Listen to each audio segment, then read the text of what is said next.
I never thought I'd find myself in a situation where I'd be writing about my life like this, but here we are. My name is Mike, and for the last 8 years I thought I had a pretty good marriage. I met Jenna in college. We were that couple everyone envied.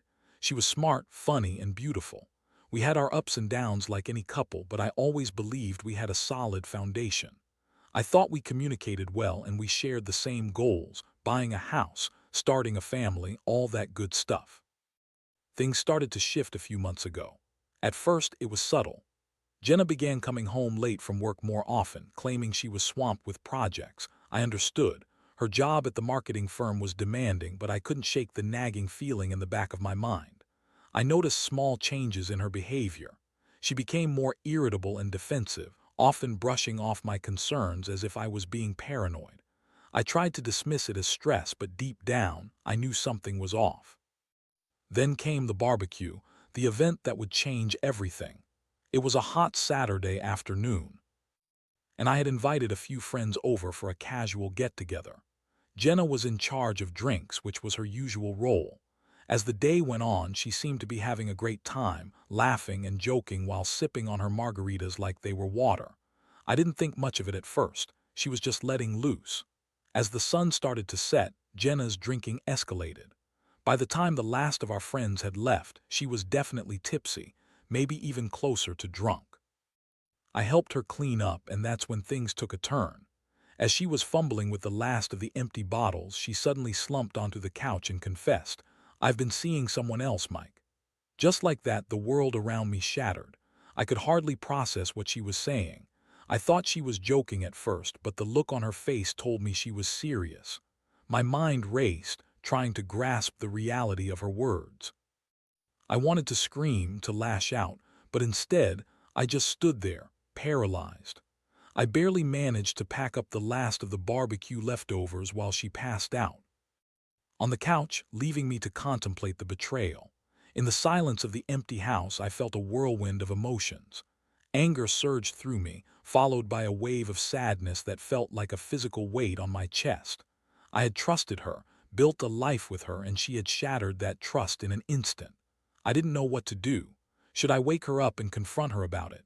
Should I let her sleep it off, hoping the morning would bring clarity? I opted to let her sleep, hoping that maybe it was just the alcohol talking. The next morning the hangover hit her hard, but it was nothing compared to what I was feeling. When she groggily came to, I confronted her. "You said you were seeing someone else. What the hell does that mean?"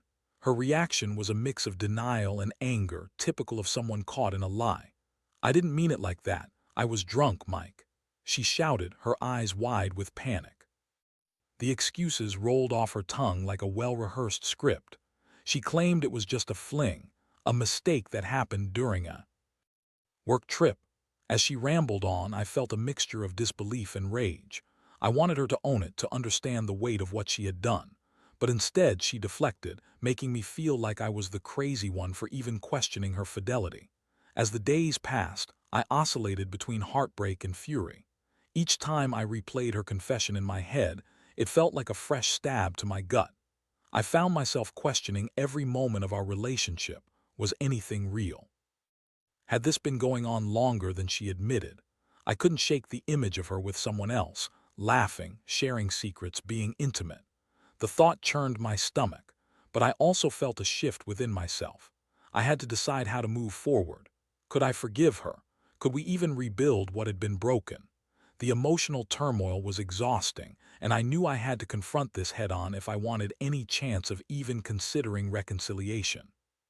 So I began to formulate a plan, not just for revenge, but as a means to protect myself. I wanted to understand what it meant to be betrayed, to reclaim my narrative rather than let her dictate how this story played out.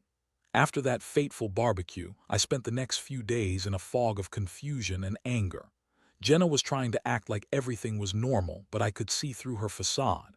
She made half-hearted attempts to apologize, claiming it was a one-time thing and that she loved me. But how could I believe that? Every word felt like a hollow echo of the trust we once shared. I needed to dig deeper to find out the truth behind her claims. I started paying closer attention to her behavior. She was still coming home late, claiming work was busy, but the more I observed, the more I noticed small things that didn't add up. Her phone seemed to be glued to her hand, and she would often text or call someone while she was in the other room, laughing softly and then abruptly ending the conversation when I walked in. Each laugh felt like a dagger to my heart. One evening, after a particularly long day at work, I decided to confront her again. I needed answers. I sat her down in our living room, the tension in the air palpable. "Jenna, I need you to be honest with me," I said, trying to keep my voice steady. "Is this really over? Are you still seeing this person?" She hesitated, her eyes darting around as if searching for an escape route. "No, Mike, I told you it was one mistake," she insisted, but her voice held a tremor that made me suspicious. "I promise I'm committed to us. I was just confused, and the alcohol made me say things I didn't mean." I didn't buy it. I needed proof. I decided to take matters into my own hands. The next day, I took a personal day off work and made a plan. I wanted to see if I could gather any evidence of her infidelity. I had a gut feeling that she was still lying to me. I followed Jenna that day, staying at a distance as she left for what she claimed was a work meeting. My heart raced as I drove through our neighborhood, making sure she didn't see me. I felt like I was in a movie, embarking on some sort of investigation. To my shock, I saw her pull into a cafe I knew. She liked, but instead of going inside alone, she met up with a guy, a tall, handsome man who I recognized as a colleague from her office. My heart sank as I watched them chat animatedly, their body language suggesting an intimacy I didn't want to imagine. They laughed and even shared a brief hug before walking inside together. The anger bubbled up inside me, but I forced myself to remain calm. I had to gather more information. I parked my car a little farther down the street, watching them from a distance. They sat at a table, and from my vantage point, I could see them sharing drinks and leaning in close. It was more than just a friendly catch-up. The way she looked at him made my blood boil. It was a look I hadn't seen directed at me in a long time. I snapped a few pictures with my phone, capturing the moment. I knew I needed undeniable proof of her betrayal before I confronted her again. As I watched, I felt a mix of emotions: betrayal, anger, and a strange sense of empowerment. I had taken control of the situation, and I wouldn't let her manipulate me anymore. After what felt like an eternity, Jenna and her colleague stood up and hugged goodbye. I quickly followed them to the parking lot where I saw them part ways. She got into her car, and I wasted no time getting back to mine. My heart was racing as I drove home, the images I had captured burning in my mind. When I got home, I felt nauseous. I didn't want to believe what I had seen, but I couldn't ignore it either. I sat on the couch, staring at the pictures on my phone, replaying her laughter in that cafe, her eyes sparkling in a way I hadn't seen in ages. Each moment felt like a betrayal of the love we once shared. That evening, Jenna walked through the door and greeted me with a kiss that felt cold and distant. She asked about my day, but I could barely focus on her words. I had to confront her with what I had seen, but I needed to do it in a way that wouldn't allow her to twist the narrative in her favor. I took a deep breath, steeling myself for what was to come. "Jenna, we need to talk," I said, my voice firm but calm. I pulled out my phone and showed her the pictures. "You can't deny this, I saw you with him." Her face went pale as she looked at the images. She stammered, "Mike, I can explain, it's not what it looks like." But I could see the panic in her eyes. She knew she was caught. I watched as she desperately tried to spin her story, claiming it was just a work-related meeting, that she was merely discussing a project. But I wasn't buying it. My heart raced with anger and betrayal as she continued to weave her web of lies. Each excuse felt like a slap to my face, and I could feel the weight of my emotions crashing down on me. "Enough," I said, cutting her off. "This isn't just a mistake anymore. It's clear to me that you're still involved with this guy. I deserve better than this." The confrontation had finally begun, but I was just getting started. I could feel the storm brewing inside me. This was a fight I needed to win. I had to make her understand the depth of her betrayal and the consequences that would come with it. The tension hung thick in the air as Jenna scrambled for words, her face flushed with embarrassment and fear. Her initial bravado crumbled as she realized she had pushed me too far. "Mike, please just listen to me," she pleaded, her voice dripping with desperation.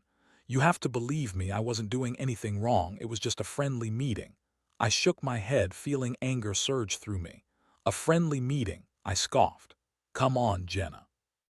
You know that's not true. You kissed me goodbye this morning and then went out with him. You can't expect me to just sit here and pretend that everything's fine. She closed her eyes for a moment as if trying to gather her thoughts. I could see the gears turning in her mind, but whatever excuse she was about to concoct wouldn't save her from the truth. You're overreacting, she finally said, her voice lower but still defensive. You don't know what you're talking about. Overreacting. Is that really what you think? I shot back, my voice rising. You've betrayed me, Jenna. You've been lying to me for months, and I can't just overlook that. She looked away, her gaze shifting to the floor as silence filled the room. I could practically hear the wheels turning in her head. I wanted to see the remorse in her eyes, the understanding of the pain she had caused, but all I could find was denial. The woman I loved had become someone I barely recognized. I don't know what you expect me to say, she finally muttered, her voice barely a whisper. I messed up. I was confused about everything, and I just made a stupid mistake. I thought I could fix it on my own without dragging you into my problems. Fix what? I countered, my frustration boiling over. You're not fixing anything by lying and sneaking around. You're breaking us apart. You think I can just forget what I saw? In that moment, I was no longer the husband who had loved and trusted her. I was the wounded man standing at the precipice of betrayal, grappling with the reality of what was happening. The weight of her actions crashed down on me, suffocating any hope I had left for our relationship. Jenna's defensive demeanor began to crack, and I could see a hint of vulnerability seeping through. I never wanted to hurt you, Mike, she said, tears welling in her eyes. I don't want to lose you. The sight of her tears stirred something in me, but it wasn't enough to wipe the slate clean. I had been so dedicated to our life together, to building a future, and now everything felt like it was unraveling before my eyes. How can I trust you again? I asked, my voice softer now but still laced with pain. I'll do whatever it takes to prove that I can change. I'll break things off with him right now if that's what you want, she insisted, gripping my hands tightly. I can fix this. Can you? I challenged, pulling my hands away. Can you really? This isn't just about breaking off a relationship. You've shattered the trust we built. How do I know this won't happen again? With every question I asked, Jenna's composure wavered further. She finally broke down, her shoulders shaking as she sobbed. I don't want to lose you, Mike. I made a mistake and I was stupid. Please give me another chance. I wanted to comfort her, to tell her that everything would be okay, but I couldn't shake the feeling that no matter how many tears she shed, the damage was done. I felt trapped between my anger and a flickering hope that maybe, just maybe, we could work through this. I don't know if I can, I admitted, feeling the weight of my uncertainty. I need time to think about this, Jenna. I need to process everything that's happened. She nodded, wiping her eyes and looking defeated. I understand, she said, her voice hoarse. Take all the time you need. Just know that I'm willing to fight for us. In the following days, I found myself in a whirlwind of emotions. I oscillated between anger, sadness, and a strange sense of clarity. I had never considered the possibility of living without Jenna, but now I was faced with that very reality. I couldn't trust her, and the betrayal hung over our heads like a dark cloud. I spent time reflecting on our relationship, trying to understand not just her actions but my own feelings. I thought about the moments we had shared, the laughter and love that had once defined us. I also had to confront my own insecurities, what had driven her to cheat. Had I failed her in some way? As the days turned into weeks, I knew I had to make a decision. I started to feel that I deserved more than the pain she had caused me. I found myself confiding in friends, sharing my story and seeking their perspectives. They were supportive, reminding me that I was worth more than being someone's second choice. But there was a part of me that still cared for Jenna, that wanted to believe we could overcome this turmoil. I started considering the possibility of going to couples therapy, hoping it might provide us with a chance to rebuild our foundation. But I also knew I had to be prepared for the possibility that reconciliation might not be feasible. The emotional toll weighed heavily on me as I wrestled with this decision. I wasn't just contemplating the end of a relationship. I was grappling with the loss of the future I had envisioned for us. I needed to find clarity before I could move forward, whether that meant staying and fighting for our marriage or deciding it was time to walk away. And so I began to lay the groundwork for what would come next, my journey toward healing, whether with Jenna or without her. It was a decision that would shape the rest of my life, and I was determined to make the choice that felt right for me. As days turned into weeks, the emotional weight of Jenna's betrayal settled on my shoulders like a heavy cloak. I tried to maintain a semblance of normalcy, but it felt impossible. The air in our house was thick with tension, and every interaction with her felt strained. I wanted to believe that we could fix things, but the trust between us had been obliterated, and I didn't know if I could ever get it back. Jenna continued to express her desire to work on our relationship, often bringing up the idea of seeing a therapist together. Part of me felt reluctant, but another part held onto the belief that we could salvage what was left of our marriage. After discussing it with a couple of friends who encouraged me to give it a shot, I agreed to go, hoping it might provide some clarity for both of us. Our first session was awkward. Jenna arrived with a nervous smile, clinging to the hope that this would be the turning point for us. I, on the other hand, was skeptical. As we sat in the therapist's cozy office, I felt like an intruder in my own life, articulating a pain that was still fresh and raw. The therapist, a kind woman named Dr. Roberts, began by asking us to share our feelings. Jenna spoke first, her voice quivering as she recounted her thoughts leading up to the affair. I felt overwhelmed, she explained, her eyes glistening with tears. Work was stressful and I thought I was losing myself. I didn't want to burden Mike with my problems, so I tried to handle it alone. The next thing I knew, I was in a situation I never wanted to be in. I could see that Jenna was sincere, but sincerity didn't erase the betrayal. When it was my turn to speak, I felt a surge of emotions rushing out. "You say you were overwhelmed, but what about me?" I asked, feeling the anger rise again. "I was right there trying to support you. I would have listened, I would have helped." Dr. Roberts interjected gently, prompting us to focus on communication. "It's important for both of you to feel heard," she said. "Mike, why don't you share how you felt when Jenna confessed?" And Jenna, listen without interrupting. As I expressed my feelings of betrayal, anger, and confusion, I saw a flicker of understanding cross Jenna's face. She listened intently, and for the first time I felt like maybe she was really trying to comprehend the impact her actions had on me. It was a small step, but in that moment, I could feel a thin thread of connection beginning to weave itself back together. The therapy sessions became a routine for us, and I tried to stay open-minded. There were moments when I felt hopeful, watching Jenna actively engage in our discussions and take accountability for her actions. She began to take steps to rebuild trust, such as sharing her phone with me and being more transparent about her day-to-day life. It felt like progress, but there was still a nagging doubt in my mind. As we navigated this new territory, Jenna and I began to talk more openly about our relationship. We explored the parts of our life together that had fallen by the wayside, our communication, our intimacy, our shared dreams. I realized that we had both been neglecting each other for a long time, and while that didn't excuse her infidelity, it made me see that we had to work on ourselves individually to make things better. However, as the weeks went by, I couldn't shake the feeling that something was still off.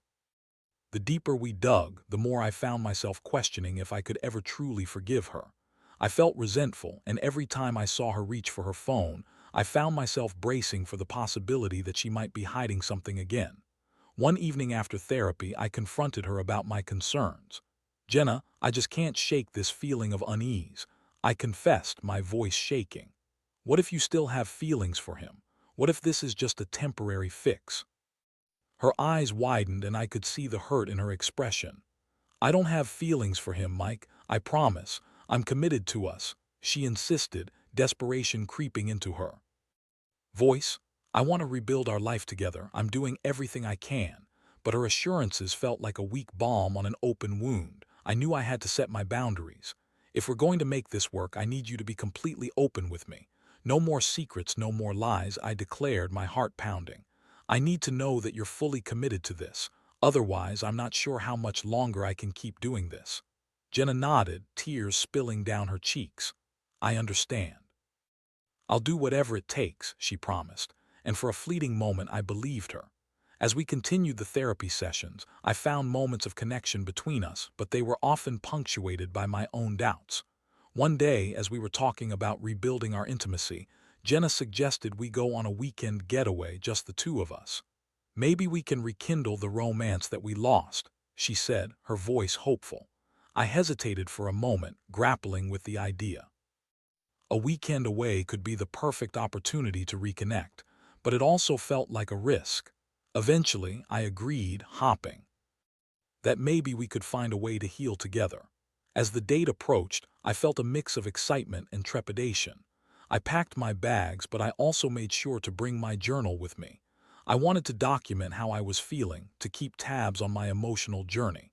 The drive to the cabin we rented was scenic, the trees blurring past us as I tried to stay in the moment. When we arrived, the rustic charm of the place was inviting. It was cozy and quiet, a stark contrast to the chaos that had engulfed our lives. For the first time in a long while, I felt a glimmer of hope. As the evening unfolded, we cooked dinner together, shared laughter, and even opened a bottle of wine. I focused on the effort Jenna was making to connect with me, and slowly I began to let my guard down. But just as I was starting to enjoy the evening, my phone buzzed. I glanced at the screen and saw a text from an unknown number. My heart dropped. The message read, "I miss you." I clenched my jaw, feeling the flames of anger reignite. I didn't want to look, but my curiosity got the better of me. I opened the message and saw it was from the man Jenna had cheated on me with. In that moment, the hope I had been clinging to shattered into a million pieces. I felt a whirlwind of betrayal and disbelief. Jenna had assured me she was done with him, but here was proof that he was still in her life somehow. I turned to Jenna, my heart racing, fury boiling over as I held up my phone. "Why is he contacting you?" I demanded, the pain raw in my voice. Jenna's expression shifted from happiness to horror as she saw the message. "Mike, I can explain," she gasped, her face paling. But I was done with explanations. I couldn't take it anymore. I had tried to give her a chance to believe in the possibility of redemption, but this was it. The betrayal was too much to bear. I felt like I was drowning in a sea of deception, and I couldn't stay afloat any longer. The air in the cabin was electric with tension as I stared at Jenna, my heart pounding in my chest.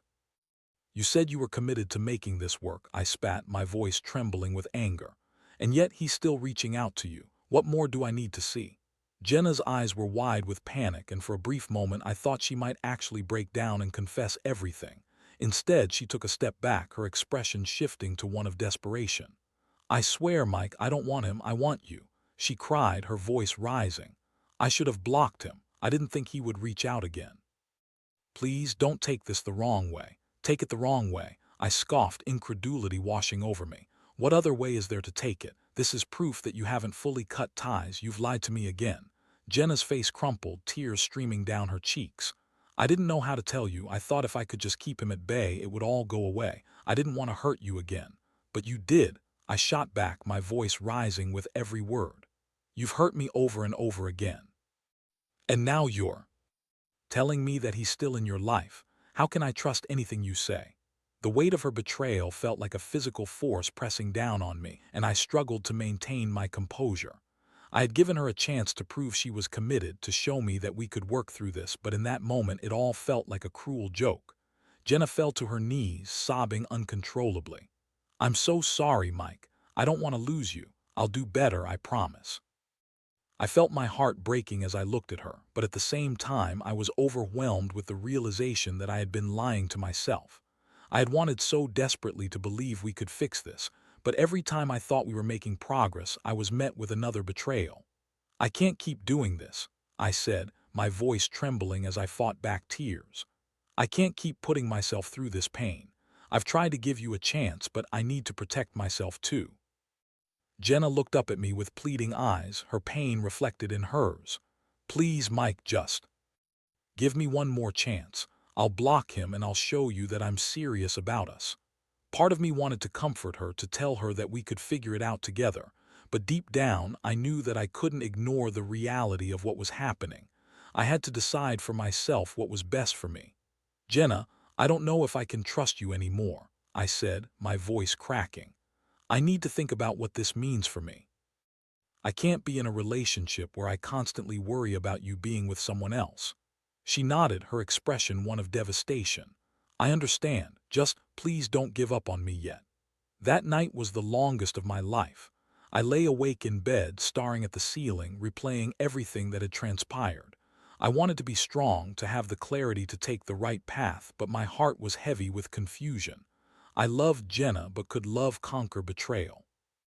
The next morning, I decided to take a long walk in the woods surrounding the cabin to clear my head. I needed to think. The fresh air hit my face, and I could hear the rustling of leaves and the distant sound of birds chirping. Nature had a way of bringing me a sense of clarity, and I hoped it would do the same now. As I walked, I reflected on my journey with Jenna. We had shared so many beautiful moments that felt overshadowed by her betrayal. But I couldn't ignore the reality of how I felt, hurt, betrayed, and lost. I thought about what I wanted for my future. Did I want to keep fighting for something that seemed so far gone, or was it time to finally let go? Hours passed, and I eventually found a quiet spot by a small brook, the gentle sound of water offering me solace. I sat down on a nearby rock and let the tears flow freely. I realized that I couldn't continue in a relationship built on mistrust and pain. I needed to reclaim my own happiness and well-being. With newfound resolve, I made the decision. I would talk to Jenna when I returned to the cabin, and I would let her know how I felt. I would tell her that I had tried to work through our issues, but ultimately it was time for me to prioritize my own mental health. When I arrived back at the cabin, Jenna was sitting on the porch, looking pale and anxious. She immediately stood up, her eyes filled with hope. "Mike, you're back. I was worried about you."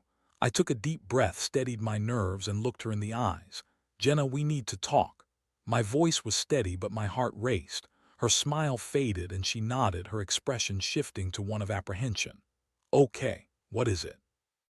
"I've thought about everything about us, about your betrayal and how it's affected me," I began, my heart pounding. "And I've realized that I can't keep putting myself through this pain. I love you, but I can't stay in a relationship where trust has been shattered." Her eyes widened, and I could see the realization hitting her like a wave. "Mike, please," she started, but I raised my hand to stop her. "I need to take care of myself now. I can't keep waiting for you to prove yourself. I need to step away for a while and really think about what I want. I can't be in this limbo anymore." Jenna's face crumpled as she absorbed my words. "I understand," she whispered, her voice breaking. "I never wanted it to come to this. I love you so much, Mike. I'll fight for you if you give me the chance. But can you really fight for me?" I said softly, feeling a mix of regret and resolve. "The truth is, I don't know if I can ever trust you again. I need to find out what's best for me, and I can't do that if I'm still wrapped up in this." Jenna looked down, tears streaming down her face. "I don't want to lose you," she said, her voice trembling. I felt a pang of sadness, but I knew this was the right decision for me. "I know, but in order for both of us to heal, I think we need some space. I need time to figure out what I truly want." The silence that followed felt heavy, and I realized that I had just taken the first step toward reclaiming my life. Sure, it was painful, but I had to believe that walking away was a choice. As I turned to leave the cabin, I felt a mix of uncertainty and liberation. I knew the road ahead would be difficult, but I was ready to embrace whatever came next. I would learn to heal, to rebuild, and to rediscover myself outside of the confines of our broken marriage. I stepped into the uncertain future, ready to reclaim my happiness and my life. The days following my decision felt surreal. I had moved out of the cabin and returned to our home, but it felt different, emptier. The silence echoed through the rooms, a stark contrast to the laughter and love that once filled the space. I had come to grips with the fact that I was taking a significant step in my life, but the emotional toll weighed heavily on my heart. Jenna and I decided to take a break from each other while I focused on myself. I wasn't naive enough to think that a simple hiatus would erase the pain or magically fix everything, but I needed this time to clear my mind and figure out what I truly wanted. It was the hardest decision I had ever made, but deep down, I knew it was necessary for my own healing. I spent the next few weeks diving into self-care. I started exercising more, spent time with friends, and even picked up new hobbies that I had long neglected. I found solace in my journal, pouring my thoughts onto the pages as I tried to make sense of everything. I reflected on my relationship with Jenna, recognizing the moments that had brought us together and the issues that had driven us apart. There were times when I missed her, desperately longing for the connection we once shared. Memories flooded my mind, the late-night conversations, the inside jokes, the plans we had made for our future. But as I reminisced, I also acknowledged the pain and betrayal that had overshadowed those moments. I couldn't ignore what had happened, and I needed to honor my feelings. One evening, I met up with a close friend, Ryan, at a local bar. We settled in with our drinks and I shared everything that had transpired. He listened patiently, offering advice and support without judgment. "You're making the right choice, Mike," he said, leaning back in his chair. "You have to prioritize your happiness. If Jenna really wants to change, she'll respect your decision and give you the space you need." His words resonated with me, solidifying my resolve. I had to remember that I was deserving of love and respect, and I wouldn't settle for anything less. I knew that if Jenna was truly committed to change, she'd have to show me through her actions, not just her words. Weeks passed, and eventually I decided it was time to check in with Jenna. I reached out and suggested we meet for coffee. As I walked into the cafe, my heart raced with nerves. Would we fall back into old habits? Would she have made any real changes? When I saw her, she looked different, more mature, perhaps. There was a sense of vulnerability in her demeanor that hadn't been there before. "Mike," she said softly, her eyes searching mine. "Thank you for meeting me." We sat down, and I could see the apprehension in her expression. "I've had time to reflect," she began, her voice steady. "I've realized how much I hurt you and how selfish I was. I'm truly sorry for everything. I want to make it up to you." I listened, watching as she spoke. Jenna detailed how she had cut ties with the man she had cheated on me with and sought therapy for herself, too. She wanted to understand why she had acted the way she did. I could see the sincerity in her eyes, but I also felt the weight of my own hurt. "I appreciate you taking the time to work on yourself, Jenna," I said carefully, "but I still have to protect my heart. It's going to take time for me to trust you again, and I'm not sure how long that will be." She nodded, tears shimmering in her eyes. "I understand. I'll do whatever it takes to show you that I'm committed to being a better partner. I just want a chance to prove it to you." I felt a glimmer of hope, but I also knew that I had to tread carefully. Trust, once broken, takes time to rebuild. I wasn't ready to dive back into a relationship, but maybe we could start by rebuilding our friendship first. Over the next few months, we maintained a cautious friendship. Jenna continued to show that she was serious about her personal growth. We met occasionally, shared meals, and talked about our lives. I saw glimpses of the woman I had fallen in love with, but I remained guarded, aware that old wounds still needed healing. During this time, I focused on my own growth as well. I discovered new passions and interests, which helped me reclaim a sense of identity outside of my relationship with Jenna. I learned that I could find happiness within myself, regardless of whether our relationship worked out or not.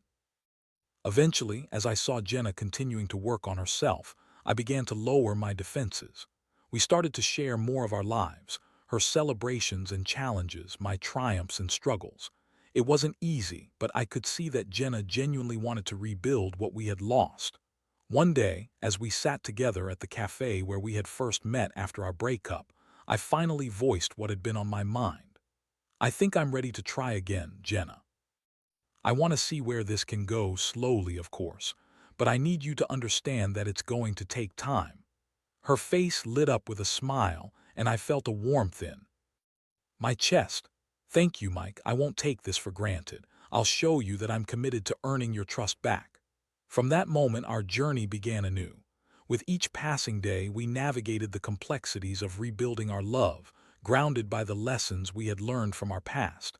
It wasn't a smooth road. There would be bumps and missteps, but for the first time in a long while, I felt optimistic about our future. In the end, I learned that love is not just about romance. It's about trust, communication, and a willingness to grow together. Life is unpredictable, and while I had faced heartbreak, I emerged stronger and more resilient. I learned to listen to my instincts and prioritize my own happiness, no matter the outcome. As for Jenna and me, we took it one day at a time. We were two imperfect people learning to love each other better than we had before, and that in itself felt like a victory.